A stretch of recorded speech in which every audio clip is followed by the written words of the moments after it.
What's going on, YouTube? Welcome back to another Heart Over Height episode. Now today we're going to be talking about a handful of things, bunch of NBA rumors. So if you do enjoy this content, do me a huge favor, smash the like button, subscribe to the YouTube channel, comment down below on what rumor is your favorite. So without further ado, let's get right on into this. So this episode, we're just going to be going through a lot of the rumors that have been noted, as well as just talking about the intriguing facts after the Luka trade. So just as I talked about in some previous episodes, the domino effect, right? Luka gets traded. We're going to discuss his fit. We're going to discuss Anthony Davis's fit, all that whole 9 yards. But this first one I thought was kind of interesting, as the Warriors are currently an 11th seed, right?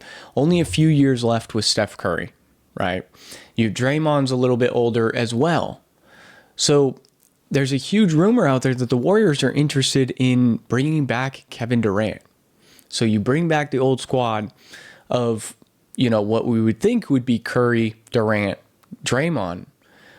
Unfortunately, the Suns, they have come out and said, we would be interested in doing a deal with Kevin Durant, but we would want Draymond Kuminga package in return. Therefore, you'd be breaking up those guys. Now, I still think that that would be worth it, very beneficial, of course, to go get Kevin Durant, and you have to give up.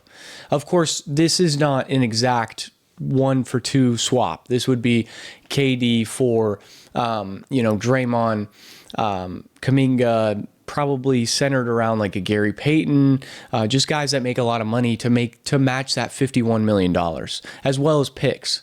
That's where the tough part with trading somebody like Kevin Durant or even Bradley Beal or Jimmy Butler, which we'll get to, is the idea that they make so much money, so you have to match that amount of money.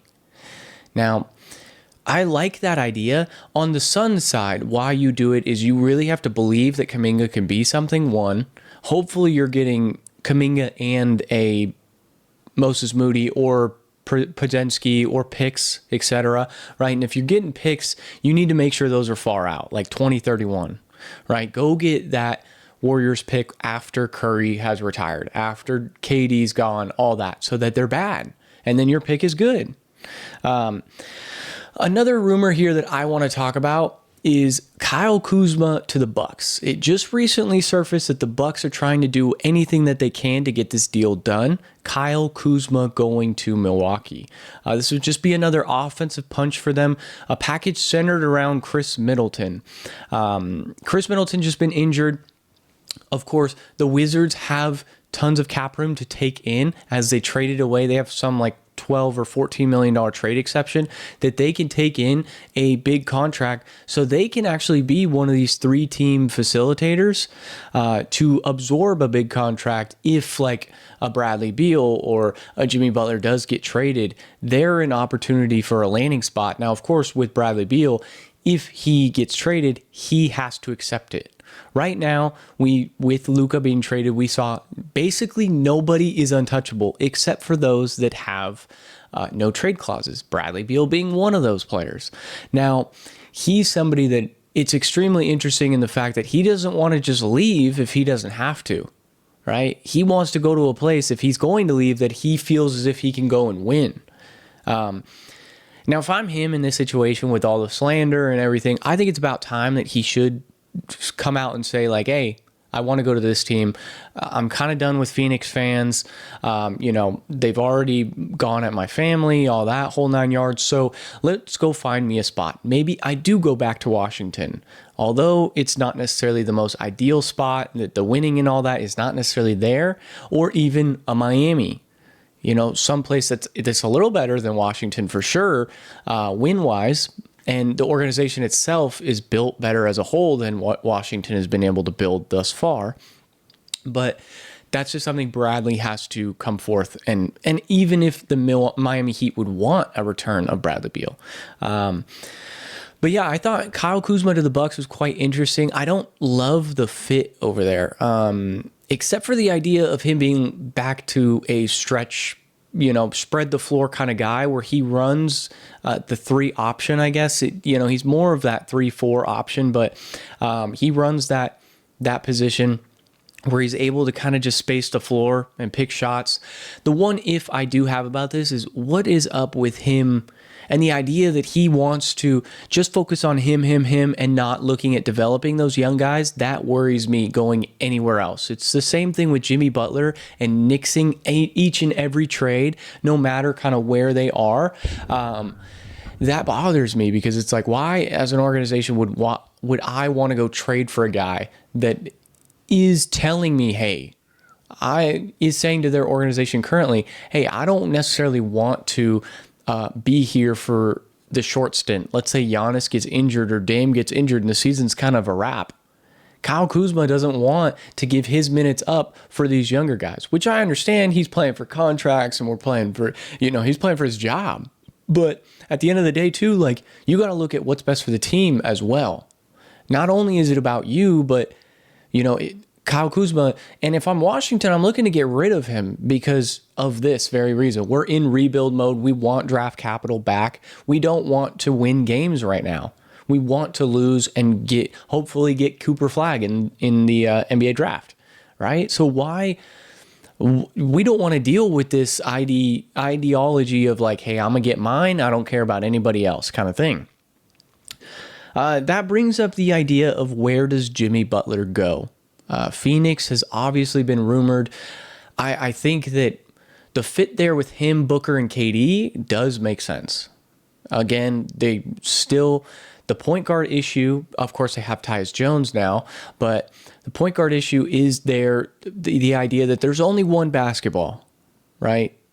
I'm kind of done with the antics of like him saying, no, I don't want to go to Memphis. No, I don't want to go to Golden State. No, I don't want to go here, right? He wants to play anywhere else in Miami, anywhere else but Miami, except for basically 28 other teams. If I'm Jimmy Butler, I'm betting on myself that I can be dominant in a new organization like Memphis, who is set up for him to literally just plug in and go. But he doesn't want to do that, right? If I'm him, he could go to the Warriors and play with Steph Curry, who seems like a fantastic fit right next to him. Like, right? Steph Curry is one of the best off-ball players we've ever had. So it's a little concerning for an organization. I wouldn't be surprised if he doesn't get traded at all because nobody is going to want him or no one's going to want to take the big risk on him. Now, personally to me, I think I would go for that risk. I really would. Similar to like Kawhi Leonard didn't necessarily want to go to Toronto, but what did he get them? A championship. And if you're one of those middle of the pack teams right now, especially in the West, maybe you just say, hey, we should just take a flyer on him. Like Memphis, for example. You're not going to give up Ja Morant. You're not going to give up Triple J. I wouldn't give up Zach Edey. But like, why not? A lot of those bench players, the Marcus Smarts and et cetera, you're not giving up Desmond Bane either, but why not a package sent around Marcus Smart? Send him, go get Jimmy Butler. Jimmy plays for the year. And he might walk, and it could be a disaster, right? But it is a one-year rental that you could use this as an opportunity to say, hey, we need to just compete. We got to compete against Luka and LeBron playing with each other. We got to compete against Chet and Shea and J-Dub. We got to compete against a Houston team that is super young. We got to do something here. So let's go take a flyer on Jimmy Butler and show Jimmy Butler why if he plays for us, we'll pay him. That's all that needs to happen. It's easier said than done, of course, because Jimmy Butler could go there and do the same antics he's doing right now. But I really do think that he wouldn't. I think because it's a new organization and everything like that, he would kind of change. It would be interesting, to say the least, to see something like that, of a team taking a flyer on him, similar to how the Raptors took a flyer on Kawhi Leonard. Now let's talk again about Luka and Anthony Davis. Besides the trade, right? Take the fact of the trade feeling like it's extremely one-sided, with the Lakers winning the trade wholeheartedly, right? If you were to grade the trade, everyone's grading the trade A+ Lakers, D minus, D, F, whatever you want to give the Mavericks. That's what the grades I've been seeing on ESPN and from Windhorse, and everyone has been giving these grades out. That the Mavericks definitely lost the trade and the Lakers definitely won it. But let's talk about fit. Right, fit-wise, Anthony Davis gets to go back to playing the 4. Last time we saw him playing the 4, they won a championship in LA. Last time we saw him playing the 4, even before LA, he was dominating for the Pelicans. He's extremely excited, and there's pressure there for him to perform well, but there's all these pieces around him that can perform well as well. It's going to be an extremely intense defensive heavy team, carried on the offensive side by guys like Kyrie and AD. But I want to give a little credit to how the roster is still built for success right now. Yes, 4 years from now, this roster is probably screwed. And the fact you don't have Luka now, right? Now, of course, you've got your picks, but right now your roster is Kyrie, Clay, AD, Gafford, Lively. There are bright spots to this roster. Young Lively learning from Anthony Davis seems like a benefit, right? Of course, we still all have those rumors of like, why did they get rid of him? Is it because they want to be bad so then they can go move to Vegas and open up the casino, that whole 9 yards? Who knows? But as far as this roster today and this season, it's a good fit per se with Kyrie and AD. It's a good fit defensively with Gafford, Lively, AD. Q Grimes just got traded for Caleb Martin today from Philly. But overall, this roster is pretty solid. Is it a championship contending team? I don't believe so. I don't believe that they're going to be able to compete in a 7-game series against Shea. I don't believe that in a 7-game series they're going to be able to compete against Luka. I don't believe in a 7-game series they're going to be able to compete against Jokic, right? But what I will say is what those teams have that the Mavericks don't is a 1A. Can Kyrie or Anthony Davis be that 1A? If one of them emerges into a 1A, and what I mean by 1A is the star, the guy, then this is a dangerous team for a few years. This is a short-term success opportunity. Now, I think the trade is, I agree with the idea that the trade is extremely lopsided. I think if you're a Lakers fan, the fit will figure itself out. I think the fit will work eventually. I've said in the last few episodes that I do think Austin Reeves is on the trade block now.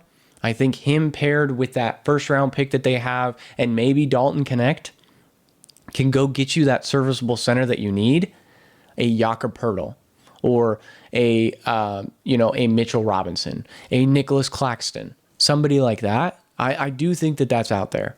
Well, the one thing I don't think that you can give up, right? I don't think you can give up another center. So no, Jackson Hayes can't go because you need him as a backup, right? But why not go talk to Washington and go see, hey, Austin Reeves, first round pick, can that get us close to Jonas Valanciunas? But the thing is too, let's say Thursday comes, Thursday passes, the Lakers don't make a deal. I don't see it as the end of the world, right? It would be a little disappointing, the idea that they didn't go and get the guy that they need, the fit that they need. There's obviously a heavy hole there at the center position. But I think that there's an opportunity for the future, of course. Luka is 25 years old, and he has more All-NBA teams than Steph Curry. 25 years old. So he's super young, superstar talent. I don't believe the whole 260-pound thing. I think that that's outrageous because like Zion is like 265. So, or 285 or something like that. He's very, very close to that. So I don't think Luka, he might be out of shape, but I don't think he's that out of shape. I think that's outrageous. But even if he is, he's still a guy who averages a 30-point, basically triple-double. He's also a guy who is going to get mentored. The last few seasons of LeBron's career is going to be spent mentoring Luka. Now, that is just wild to me. So I think the fit with the two of them will work a lot.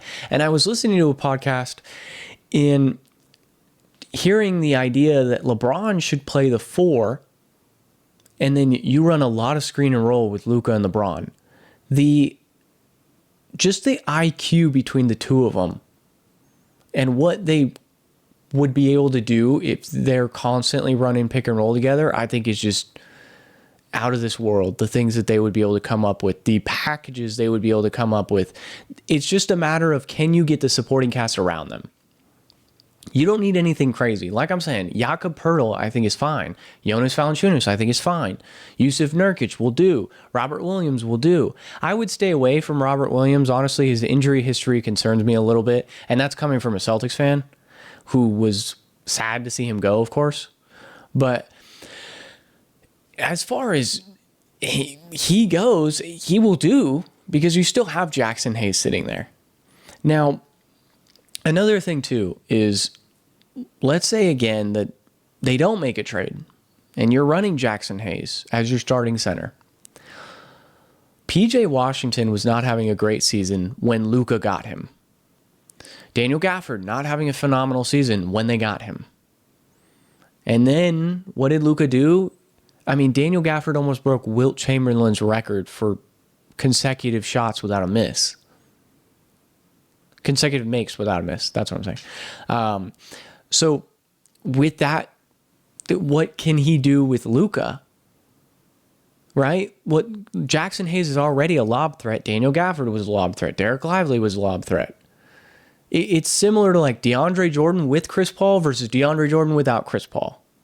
Blake Griffin with Chris Paul versus Blake Griffin without Chris Paul. I know injuries and everything are involved in that too, but just that sense of like what Luka can do with a big man can change a big man's performance day to day. As in, Jackson Hayes is this third string, second string on some teams center that might be able to do something in the league. I think looking at a team like hopefully Indiana, if they could pull the Miles trade, if that could finally get done and somehow evolved around Austin Reeves and or Dalton Connect, if I'm Indiana and I can get Dalton Connect, I'm probably doing that deal. But if you're the Lakers and you can get Miles Turner, that sounds like best case scenario, because he's exactly what you need.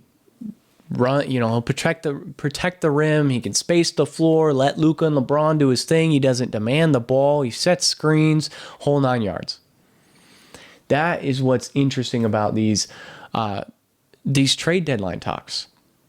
I think that the Rockets are somebody that we heavily need to keep an eye on, because they've got the assets to match money.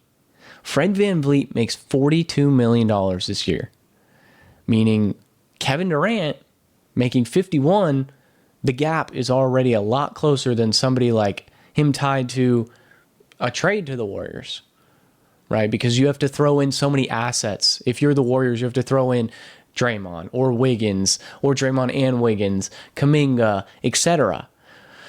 Whereas if you're the Rockets, we're talking Fred VanVleet, take your pick on one of the young guys, Jalen Green or, Reed Shepherd, and a pick or two, that might get the deal done for Kevin Durant. And if you're Phoenix, shoot, you got a young player. Of course, you want somebody like Amen Thompson, but I don't think Amen Thompson is closer to the untouchable range than he is touchable right now, as in trade piece. I think that he's somebody that I'm not trading him, because I think already year 2, he's developed like this, where he's looking like a phenomenal two-way player, possible all-NBA caliber player here. I'm not trading him away unless I'm getting a ransom back. Unless he was, if he was part of the reason that they got Luka, that would make sense, right? But of course, we're talking about Houston, not the Lakers. Kevin Durant to the Rockets does make a lot of sense. They've got a lot of talent there. They're already the 2 seed. He plugs in. He's a very plug and play player where he can fit kind of wherever he needs to go because of his skill set. Yes, he does need the ball, but he can play off ball, stretch the floor for a lot of squads. A lineup with Amen Thompson, with KD, with Sengun, like that sounds like an all right lineup to me. Dylan Brooks is probably traded at that point. Maybe, though, with Freddie, like I said, Freddie, Reed, or Jalen Green, and a first-round pick is close to getting that deal done. Now, if you're the Thunder is kind of scaring me because, like, yes, I see them as a possible dangerous team in the West, but although they're the 1 seed and they're the best, one of the best teams in the NBA, they are so young and it's frightening. Like, you don't, like, I'm not like worried about them in the playoffs until they beat somebody, right? Until they make a deep run. It's like Utah was like this for a little while with Donovan Mitchell, where like they were the 1 seed constantly year after year after year. And I just wasn't worried about them because they were going to get bounced but then until they prove that they can, the Celtics, for example, are like that, where when they were younger, where they're so young, they're so talented with Jason Tatum and Jaylen Brown close to rookies, and then they lose. Philly is like that, where I don't care who is on that roster, that Philly roster, until Philly makes it deep into the playoffs, like deep. I'm talking like NBA Finals. I'm not going to believe in them. Right? It's just not going to happen. I don't trust in Joel Embiid. And that's going to bring up my final topic here before we get on out of here is Joel Embiid. I think Philly should try and move off of him. We've seen superstars are clearly not touchable. They're clearly, no one is untouchable. So why not move off Joel Embiid? Why not find out what he's worth? If you're Philly, it makes a lot of sense. You're not good this year. Right? You invested a lot of money into Paul George. I think that you take your opportunity and see what Embiid is at least worth. What is somebody willing to give you for Joel Embiid? He's missed pretty much just as many games as he's played. And it's only going to increase. As in, like, he's like 460 to 400 games played, and it is like, it's just like, we're seeing a Yao Ming, a Greg Oden, where like Yao Ming, when he was on the court, great, phenomenal player. But the problem was couldn't stay healthy. Greg Oden could not stay healthy. Could have been something great, but he got injured. Sam Bowie, injured. Injury. So many of these, he's a super high prospect coming out of college. Instant issue with injuries tarnishes the career. With Embiid, he's not taken. It just like, it feels like they should move off of him. He screams Philadelphia, of course. He loves the energy. He feels like he should be there. But at this point, I felt like Luka should have been in Dallas. So I see this opening up a window of opportunity for these teams that are holding on to their superstars because they're like, oh, well, he's untouchable. We can't get rid of him. Nobody's going to want to trade. No one's going to be able to give us a package that we can get back, right? At least Dallas got back Anthony Davis, right? And the first-round pick and Max Christie. As far as, yes, it was definitely an undersell. They sold at the wrong time. They could have had Luka come back, play, ball out, and then trade him, but it didn't happen that way, of course. Joel Embiid, though, what is his value exactly? Like, how many first-round picks could he get? If you're Philly, Jared McCain, your rookie, who was having a baller season, out for the season. Paul George having a very underwhelming season. Probably close to moving off of him.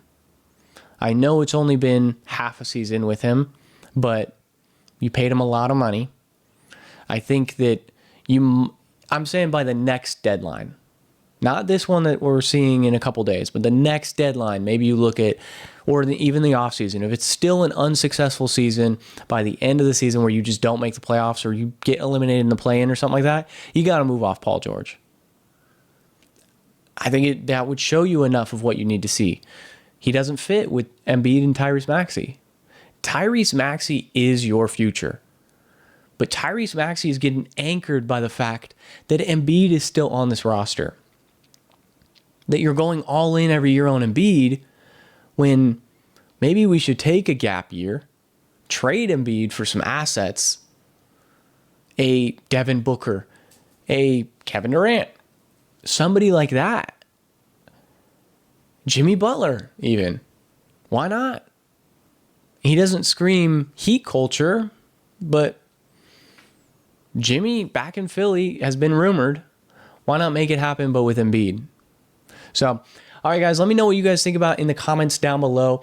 Overall, it's a ton of rumors year in and year out, of course. But the deadline is Thursday. So tune in. I'm going to be posting more videos about the deadline and just keeping you guys updated. Nothing crazy except for, of course, Caleb Martin getting traded for Quinn Grimes. But other than that, trades have not really happened since Luka and Fox both got moved. So if you guys do enjoy this video, do me a huge favor, smash the like button, subscribe to the YouTube channel. Again, this has been another Heart Over Height episode, and I'll catch you guys in the next one. Peace.